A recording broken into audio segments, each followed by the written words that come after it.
The bartender didn't blink when the three bug-faced aliens walked into the rust bucket carrying plasma rifles under their cloaks. He was too busy arguing with a talking bottle of whiskey about why it kept insulting his customers. The bottle, an old AI bootleg from a retired diplomat droid, had a mouth dirtier than a sewer rat's footbath and a habit of loudly announcing people's secrets. Like now when it shouted, "Those three just walked in thinking they're gonna kill you. I give you 7 minutes tops." The bartender sighed, wiped a glass with a rag that was more grease than cloth, and calmly muttered, "Well, damn. I just cleaned the counter." Out here in Sector 9, weird was standard, and death threats were just another Tuesday. The bar, tucked into the underbelly of a junkyard planet, served everything from spice smugglers to Android ex-lovers looking to drink away heartbreak. But tonight wasn't weird. It was something worse. It was intentional. Those three weren't just random thugs with itchy triggers. They moved like shadows, like military. And that twitch in the one's left hand? That wasn't nerves. That was a countdown. The bartender, name unlisted in most systems but known as Crash, to the few who survived drinking his homemade shots, reached under the bar slowly and hit a button disguised as a coaster. The walls hummed faintly. Not the alarms. The beacon. Because if he was right, and he hated being right, then the moment he made that drink for the blue-scaled diplomat's aid earlier today, this whole planet became a target. And if he was really right, someone was going to die tonight. Maybe him. The assassin sat at the far booth, pretending to blend in. One tried to look casual by sniffing a flower. It was fake and electrocuted him lightly, causing his cloaking generator to flicker. The bartender kept his face blank. He didn't laugh. Much. Okay, maybe a little. He grabbed a glass, poured a glowing green liquid, and walked toward them. He didn't need to say anything. He already knew they weren't here for the happy hour. The lead assassin looked up. "Human Crash, you are not authorized to hold the information you possess." His voice was oily, too calm for someone about to commit murder. "You must comply." Crash smiled. "Buddy, if I ever complied with anything, I wouldn't still have both kidneys. Well, technically, 1.5. Long story." The assassin reached inside his robe. Crash through the glass. Not at the assassin, at the ceiling vent behind him. It shattered, and a cloud of anti-grav dust burst out, blinding the booth and sending their weapons floating midair. The whole bar screamed. Some customers ducked. Some recorded. One guy started selling popcorn. Then the lights cut out. Total silence for 2 seconds. And then, the sound of metal scraping metal. A sharp, electric hum. And footsteps. Slow. Heavy. Controlled. Something stepped through the front door. Even in the darkness, the glow was visible. Thin lines of neon blue snaked along sleek black armor, pulsating with eerie rhythm. A mask covered the face, smooth like obsidian, with eyes that glowed like twin stars on a murder run. Spikes jutted from the shoulders, and across the chest were bones, real ones, arranged like a ribcage. Not decorative. Not fake. Worn with purpose. And in his hands 2 swords flickering with red and blue plasma energy, as if the night itself had been carved and reforged into weapons. The assassins opened fire. The figure moved like smoke given purpose. Every shot missed. Every movement was a counterattack. The first assassin's hand was severed before he even finished pulling the trigger. The second was kicked so hard he crashed into the bar's jukebox, which promptly started playing a romantic jazz number. The third tried to run. He made it 3 steps before one of the swords pinned his cloak to the wall. The lights flickered back on. Void Fong stood motionless. Crash whistled low. "Took you long enough." The warrior didn't answer. He never did. Words were for people with things to explain. Void Fong had nothing to explain. He just acted. And when he acted, people usually stopped breathing. Crash vaulted the bar, grabbed the only weapon he ever trusted, a collapsible plasma staff, and walked to the booth. The assassin with the pinned cloak gurgled something about mercy. Crash looked at Void Fong. "You want him?" Void Fong turned away. Crash raised a brow. Wow. Cold. I'll take that as a yes. He cracked the staff to life and knocked the alien out cold. Or dead. He didn't check. Didn't need to. The bar was a mess. Drinks spilled. Glass everywhere. One of the patrons was live streaming with the caption, "Human bartender goes John Wick on alien wannabes." Another was sketching Void Fong with stars in their eyes. Someone even asked for a selfie. Crash ignored them all. He and Void Fong stepped into the alley behind the bar. "Okay," Crash said. "So I'm guessing these goons weren't here for the tip jar. Which means the data packet I slipped into that diplomat's drink. It worked. And now Nexer's got my name on a kill list." Void Fong didn't respond. He just looked up at the sky, at the slowly descending black dot. A ship. No, a warship. Small, sleek, deadly. Unmarked, but he knew the make. Crash followed his gaze. "Great. They're escalating." Void Fong drew one blade. A low hum echoed through the alley. Crash sighed. "I hope your schedule's clear. We're gonna need backup." Void Fong turned to him slowly, then reached behind his belt and tapped a small device. A soft chime. Somewhere far away, something was listening. Crash stared. "You still got your link open? I thought you cut ties after the you-know." Void Fong said nothing. Just started walking. Crash shook his head. "You really are the strong, silent, deadly type, huh? Fine. But if we survive this, you're buying drinks next time." From above, the sky rumbled. War had just RSVP'd. And it was coming fast. The silence after the battle was louder than the fight itself. Smoke curled around the broken glass and melted metal of the bar, a toxic perfume of burnt plasma and cheap booze.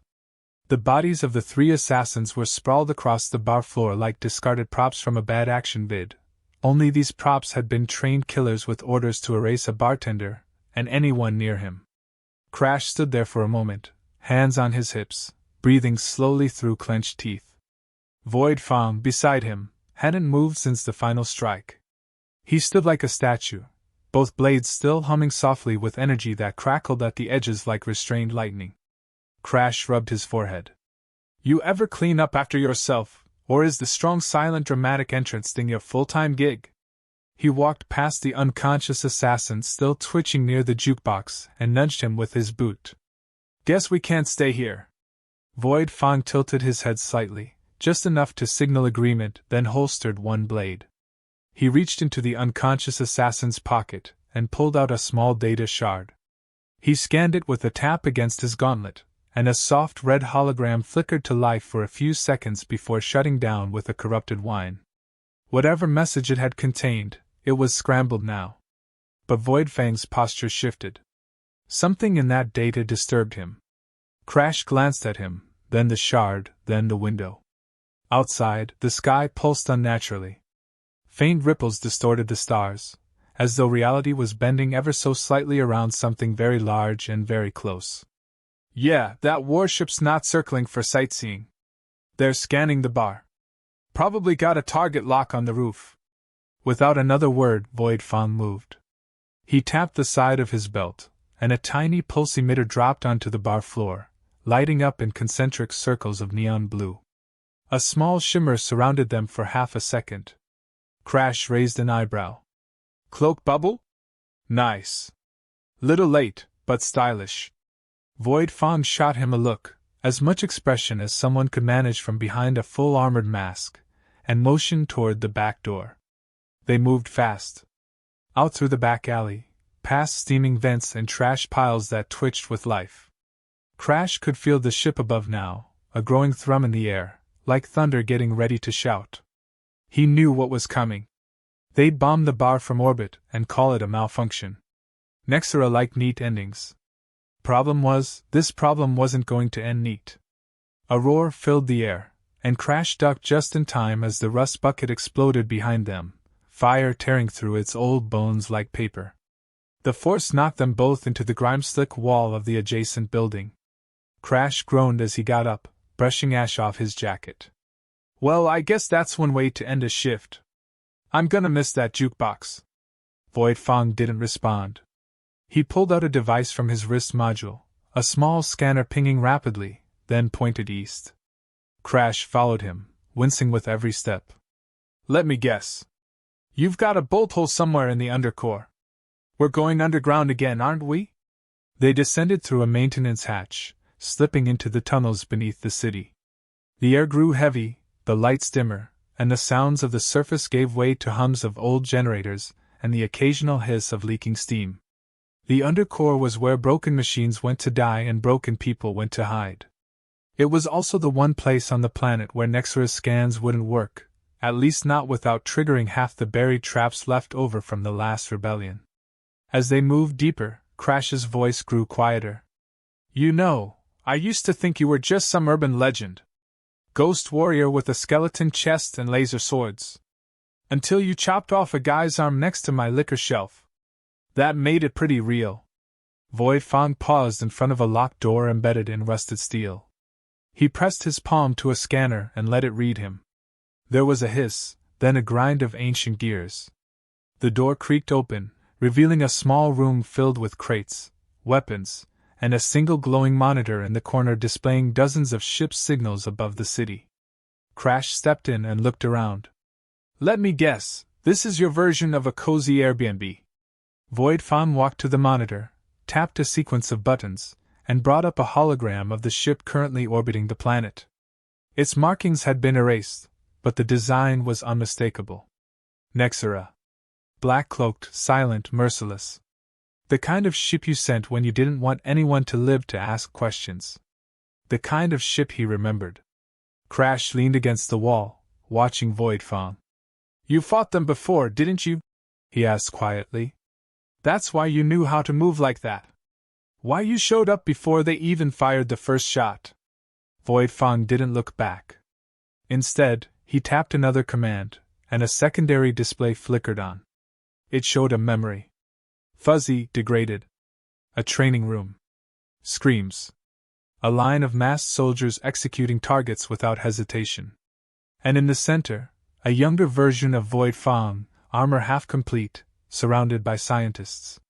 One word echoed in the background audio. Prototype. Crash swallowed. They made you. Void Fong turned. Slowly.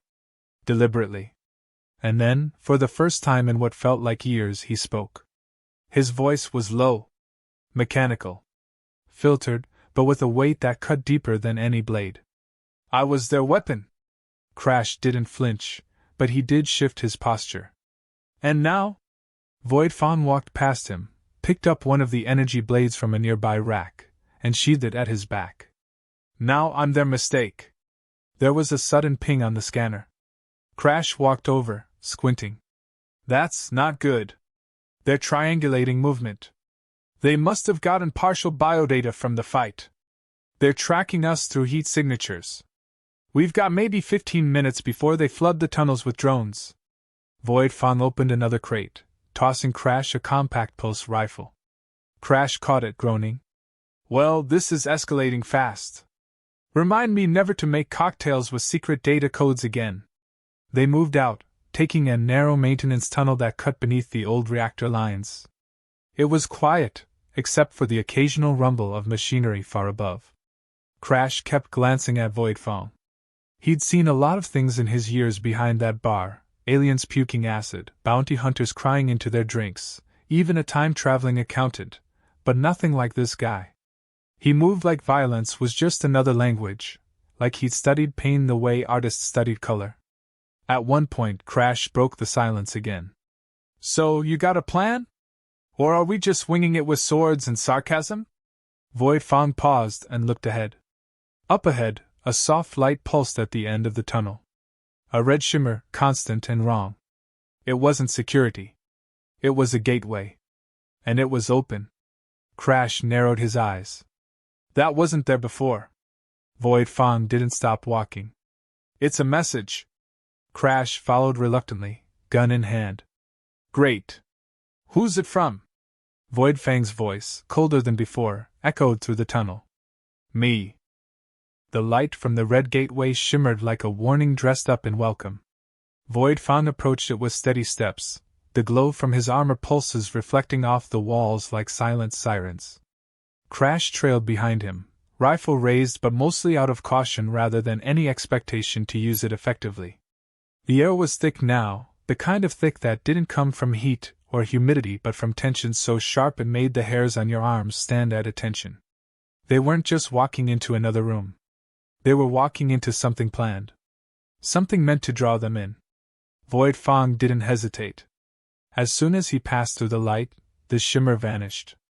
Crash followed, stumbling into darkness for half a second before the space around them lit up. They stood inside a chamber that looked far too high-tech to exist under this rust bucket of a planet. Smooth metal walls hummed with concealed power. Dozens of transparent screens floated in the air, cycling through images, files, and star maps.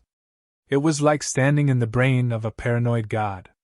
And then a voice, crisp and composed, spoke from nowhere and everywhere at once. "Welcome home, Subject Zero." Crash frowned. "That's comforting.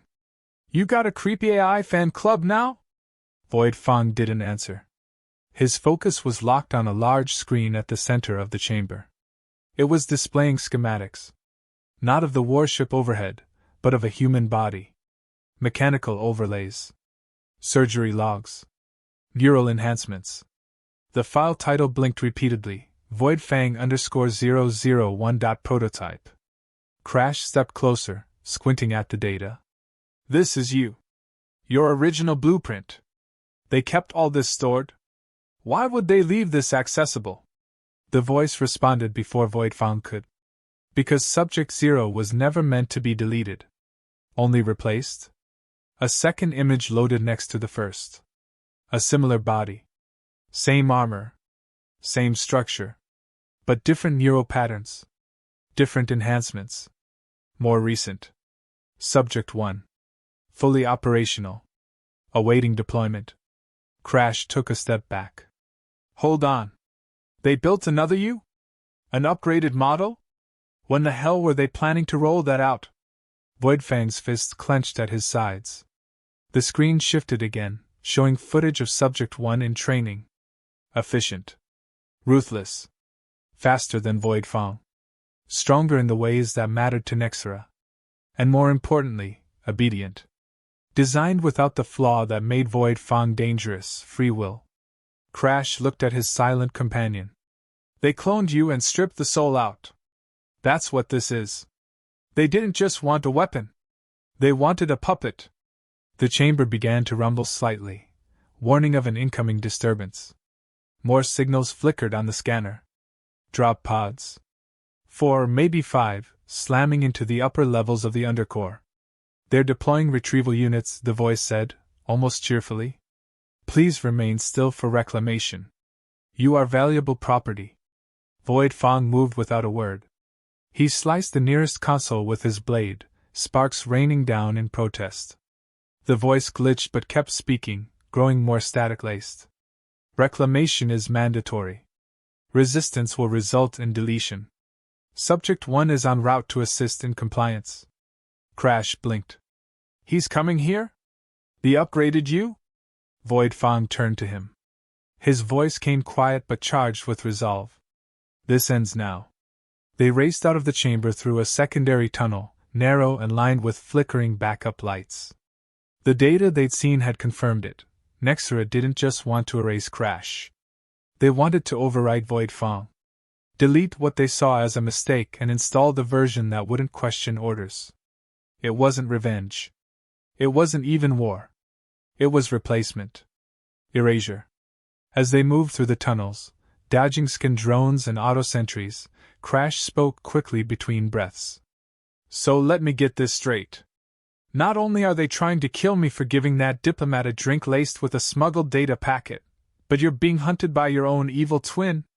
Void Fang nodded once. "Just once. I'd like to be the guy who accidentally stumbles into a treasure map instead of galactic extermination." They reached a forgotten lift shaft and began climbing. As they ascended, the station shook violently. Explosions above. Nexera wasn't being subtle anymore. They were closing in. When they emerged into a hidden control room connected to the upper undercore vents, they found a survivor, an old ally of Crash's, or more accurately, a former customer who owed him more than a few life debts. The man was wiry, covered in tattoos that looked half ritualistic, half mechanical, and had a cybernetic eye that never stopped twitching. He was known only as Tinjaw. Tinjaw saw them and grinned like a malfunctioning droid. I heard the sky was falling, figured it had your fingerprints all over it. Crash gestured to Void Fong. Got something worse. The galaxy's most dangerous ninja is about to be replaced by his personality-deleted twin brother. You still have that old transmitter rig? Tinjaw nodded. If you want to broadcast something that pisses off every power in the system, yeah? Why? Because we're gonna leak everything. Every file, every memory they kept on him. On me. On Nexera. We go full truth bomb. Tinjaw's grin widened. I'm in. But we'll need time. And protection. Void Fong turned toward the approaching footsteps. Not footsteps. Marches. Synchronized. Too precise. We're out of time. From the corridor, a figure emerged. Almost identical to Void Fong, but smoother. Cleaner. His armor lacked the bone-like chest. No cracks. Nowhere. His eyes glowed a cold white instead of Void Fang's haunting blue. He stopped 10 feet away and cocked his head like a curious child. His voice was synthetic, flatter than Void Fang's but still eerily familiar. Subject 0. You were to be dismantled. Void Fang stepped forward. I was meant to be free. The two charged at each other, metal crashing against metal, neon blades screaming as they collided. Sparks flew in every direction. Their duel moved faster than Crash's eyes could follow, a whirlwind of perfect violence. But where Subject 1 was refined, precise, and programmed, Void Fang was unpredictable. He used rage. Memory. Pain. Subject 1 didn't understand those things. Crash worked with Tinjaw, fingers flying across the controls, uploading the files Void Fang had stolen long ago. All the footage. All the secrets. Project logs. Hidden assassinations. Experimental weapon files. The truth behind Nexera's prototype warriors. More troops stormed the corridor. Crash fired blindly while Tinjaw kept the signal clean. Void Fang's duel raged on. Subject 1 landed a strike across his side, sparks and blood flying. Void Fang countered with a brutal elbow to the jaw and a slash that cracked his clone's mask. Underneath, nothing but hollow, unfeeling silence. But something had shifted. Void Fang was pushing back. Winning. Not because he was stronger. But because he chose to fight. Because he had something the clone didn't. Choice. In a final roar, he drove both blades into his clone's chest and twisted. Subject 1 went limp, eyes dimming like dying stars. Crash hit the final button. The signal went galaxy-wide. Every outpost. Every channel. Every terminal now flashed with Nexera's sins. The lie was dead. Void Fang collapsed to one knee, breathing heavily. Crash caught him. It's over, he said. Void Fang didn't answer. He looked up at the sky, knowing the storm wasn't done. But the first strike was theirs. The fallout from the broadcast was faster and louder than anyone expected. Within hours, Nexera's encrypted networks were swarmed by independent AIs, whistleblowers, and conspiracy theorists all working together for once in history. Pirate radio stations beamed the files across forbidden frequencies. Civilian networks rerouted them through entertainment streams, sandwiching Black Ops murder projects between ads for scented synth shampoo and robot dating services. Entire planets paused their routines to watch what had been hidden, images of children being tested, soldiers being grown, and war being programmed in sterile white labs. Nexera's PR team tried to label it a smear campaign, but their denials only made it worse. The galaxy had seen enough corporate lies to recognize the real ones when they screamed in high definition. In a rust-colored desert orbiting a red sun, a retired general saw Void Fang's face in a report and spat his drink. On a floating station over an ice moon, An old engineer whispered the prototype's name before smashing her own terminal. Across the systems, the effect was the same. People were remembering. Remembering the early experiments, the stolen lives, the soldiers who vanished into shadows without dog tags or graves. Void Fong wasn't just a rogue weapon anymore. He was proof. The lie was cracked open, and it bled truth all over the stars. But none of that meant they were safe. Crash, Void Fong, and Tinjia had fled the Undercore minutes after the broadcast, pursued by two elite squads who weren't waiting for corporate permission anymore. They escaped on a stolen courier ship held together with more hope than metal, bouncing between asteroid belts and slingshot routes to avoid Nexura's scans. For now, they were ghosts. But ghosts needed allies, and not just anyone would do. Crash knew they had to find people as dangerous and crazy as themselves, people with debts, with grudges, with fire still left in their bones. Their first stop was a dead planet called Gorak 7, where the laws of physics sometimes took coffee breaks and gravity was more of a suggestion than a rule. There, they found the hacker monk, a cybernetic exile who lived inside a derelict library and coded viruses into prayer beads. His body was thin and wiry, augmented with outdated tech and symbols from 3 different lost religions. He looked like someone who hadn't slept since the last war ended, but when Crash told him Nexura's sins were live, he smiled like a starving man offered a feast. He joined without asking for payment. All he wanted was a data core from Nexura's mainframe. For memory. Or revenge. Or maybe both. The second recruit was harder. A pilot named Bren, who used to fly firestorms into riot zones with a smile and no orders. She'd lost her entire squad on a black mission ordered by a Nexura board member who later vanished into politics. Since then, she'd been running high-risk cargo in the outer belts, drinking too much and fighting anyone who looked at her too long. She said no 3 times before Void Fong spoke just one word. The name of her commander. That changed everything. She got on board, cracked her neck, and asked where the hell they were heading. Crash didn't answer at first. Truth was, he wasn't sure. They were building something, maybe an army, maybe a message. But the goal was clear. Nexura had built a monster, tried to replace it, and failed. Now they were panicking. The board had retreated into deep bunkers. Their corporate bounty hunters were operating without oversight. And worse, a new protocol had been activated, one that Void Fong only whispered about once, in a voice low and almost afraid. The wipe engine.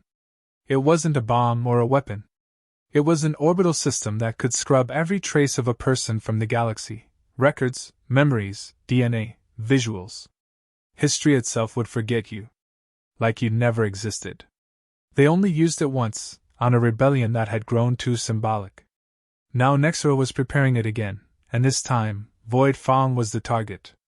Not to be killed, but to be forgotten. Crash sat in the cockpit, staring at the stars streaking past as the ship jumped into FTL. His knuckles were white on the console. Tinjia was asleep in the back, surrounded by 3 drone parts, and what looked like a half-finished grenade disguised as a fruit bowl.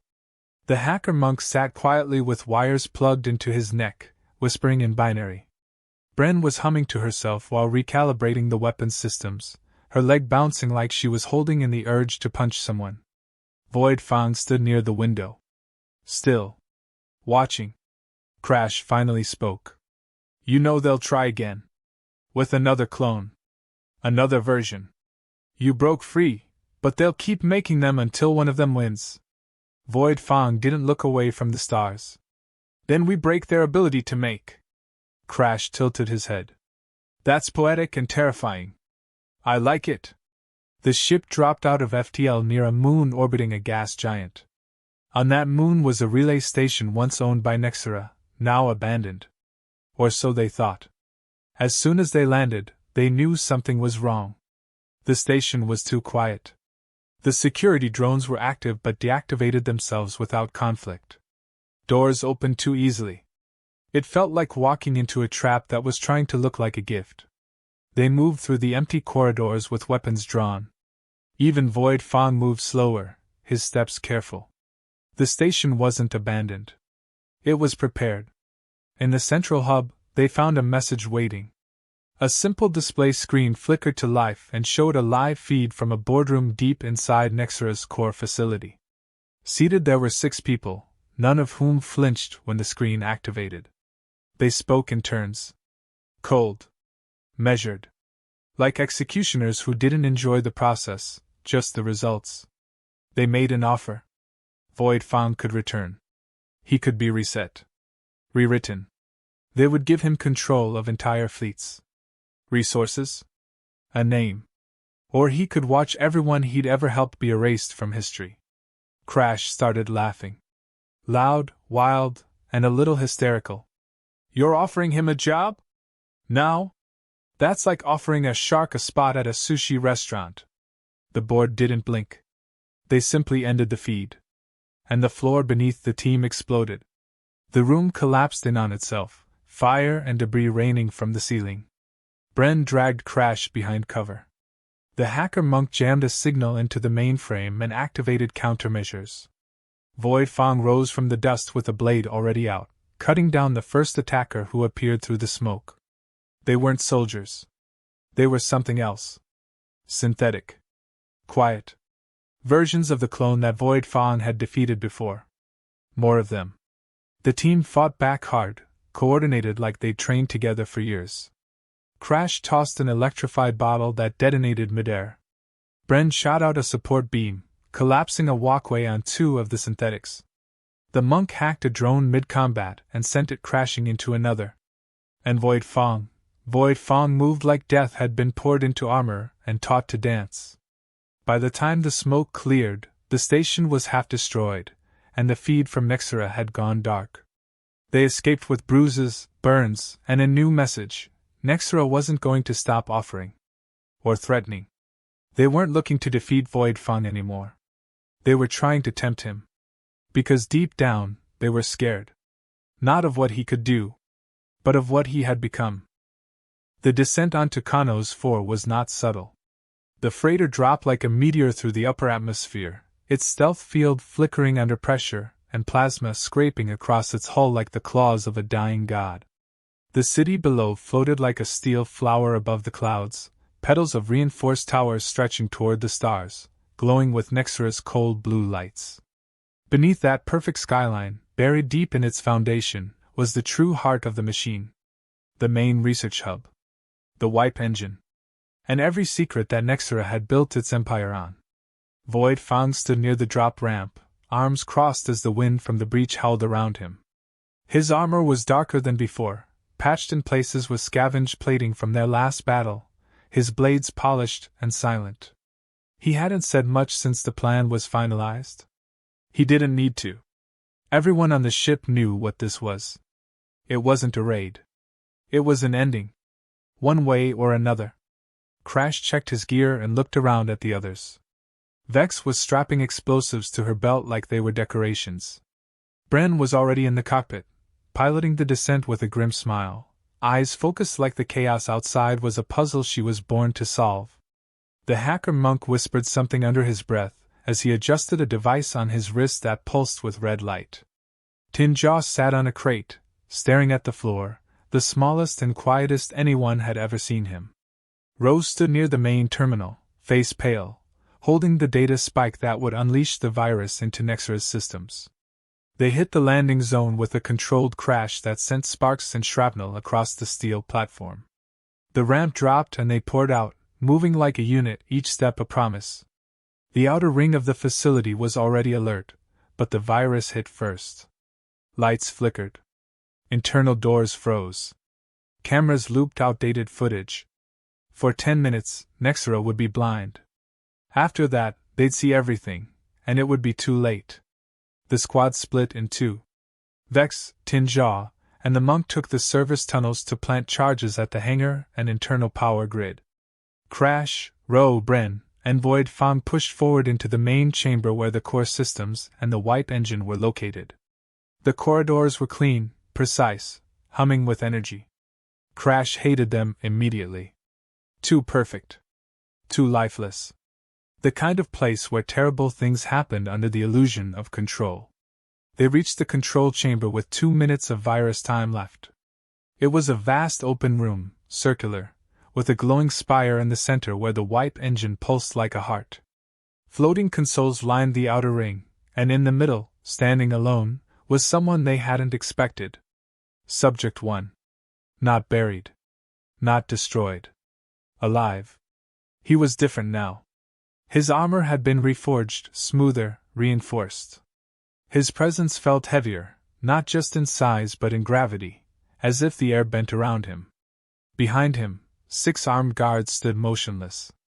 Above, Nexera's board members appeared on a holographic ring, watching like gods from behind glass. Subject 1 spoke first, his voice flat but louder than before. Subject 0. Your resistance has achieved visibility. That is all. Void Fong stepped forward. You learned how to speak more. Did they teach you that? Subject 1 didn't move. They improved me. Where you failed, I succeeded. You were meant to be the beginning. I am the end. Crash raised his rifle. You know what your problem is? You talk like a villain who just read a speech off a cereal box. Nobody's scared of breakfast. The first explosion came from the hangar side. Vex had done her job. The shockwave rumbled beneath their feet, and half the lights in the chamber went dark. The guards moved. Void Fong moved faster. The moment shattered into chaos. Void Fong launched at Subject 1, blades clashing with a thunder that echoed through the core. Crash and Bren covered Row as he sprinted to the central terminal, jamming the data spike into place. Sparks flew. The virus uploaded, slower this time, fighting through Nexera's defenses. The guards weren't ordinary soldiers. They were prototypes too, less refined than Subject 1, but brutal. One swung at Crash, who ducked and fired into its leg, the shot tearing through a joint and sending it crashing down. Bren flipped over a console and landed 2 clean shots in another's back. The hacker monk's device activated from across the network, scrambling their targeting systems just long enough for the fight to turn. Void Fong and Subject 1 tore through the chamber like a storm of steel and neon. Each strike carried history, each block was survival. Subject 1 fought with precision, raw programming. Void Fong fought with something more chaotic. Instinct. Pain. Memory. There were no words now. Just sound. Metal. Fury. Rose shouted. We're in! I'm wiping the engine now! Above them, the holographic board began to flicker. Voices shouted. Commands were lost. The wipe engine surged, then began to collapse in on itself as its power rerouted into self-delete loops. Nexera's plan was unraveling. Subject 1 roared, an unnatural sound, distorted and raw. He knocked Void Fong across the chamber, slamming him into the wall. Void Fong coughed, blood hitting his mask's interior. But he stood. Slowly. One knee first, then the other. His blades gone. Armor cracked. He walked forward anyway. Subject 1 charged. Void Fong caught him with bare hands, redirecting the force, using the clone's own speed against him. They crashed into the core together. Sparks exploded. The virus pulsed through the floor. Void Fong looked into the white eyes of his other self. I choose this. And he activated the failsafe. The chamber erupted. Light and noise became one, a flash so bright it stole sound. The core went critical. The wipe engine screamed and died. Every prototype in the chamber collapsed like puppets with strings cut. Subject 1 jerked once, then fell, finally still. When the dust settled, Crash crawled to his feet, coughing. Roe was alive barely. Bren helped him stand. The power was down. The facility was falling apart. And at the center, half buried in wreckage and flame, was Void Fong. Crash ran to him, pulling at debris with bloody hands. You're not dying like this. Not after all that. Void Fong looked up, faceplate shattered, eyes flickering. He didn't speak. He just looked. And in that look, Crash saw something impossible. Peace. Then Void Fong reached up, pressed something into Crash's hand, and went still. It was a memory chip. The freighter lifted off from the ruins minutes later, barely making it out before the facility collapsed into the clouds. No celebration. No music. Just silence, and the knowledge that something huge had ended. Crash sat alone in the cockpit later that night, the chip in his palm. Fong had been built to be a weapon, but he chose to be something else. Not a prototype. Not a ghost. A man. And men don't get erased. They get remembered.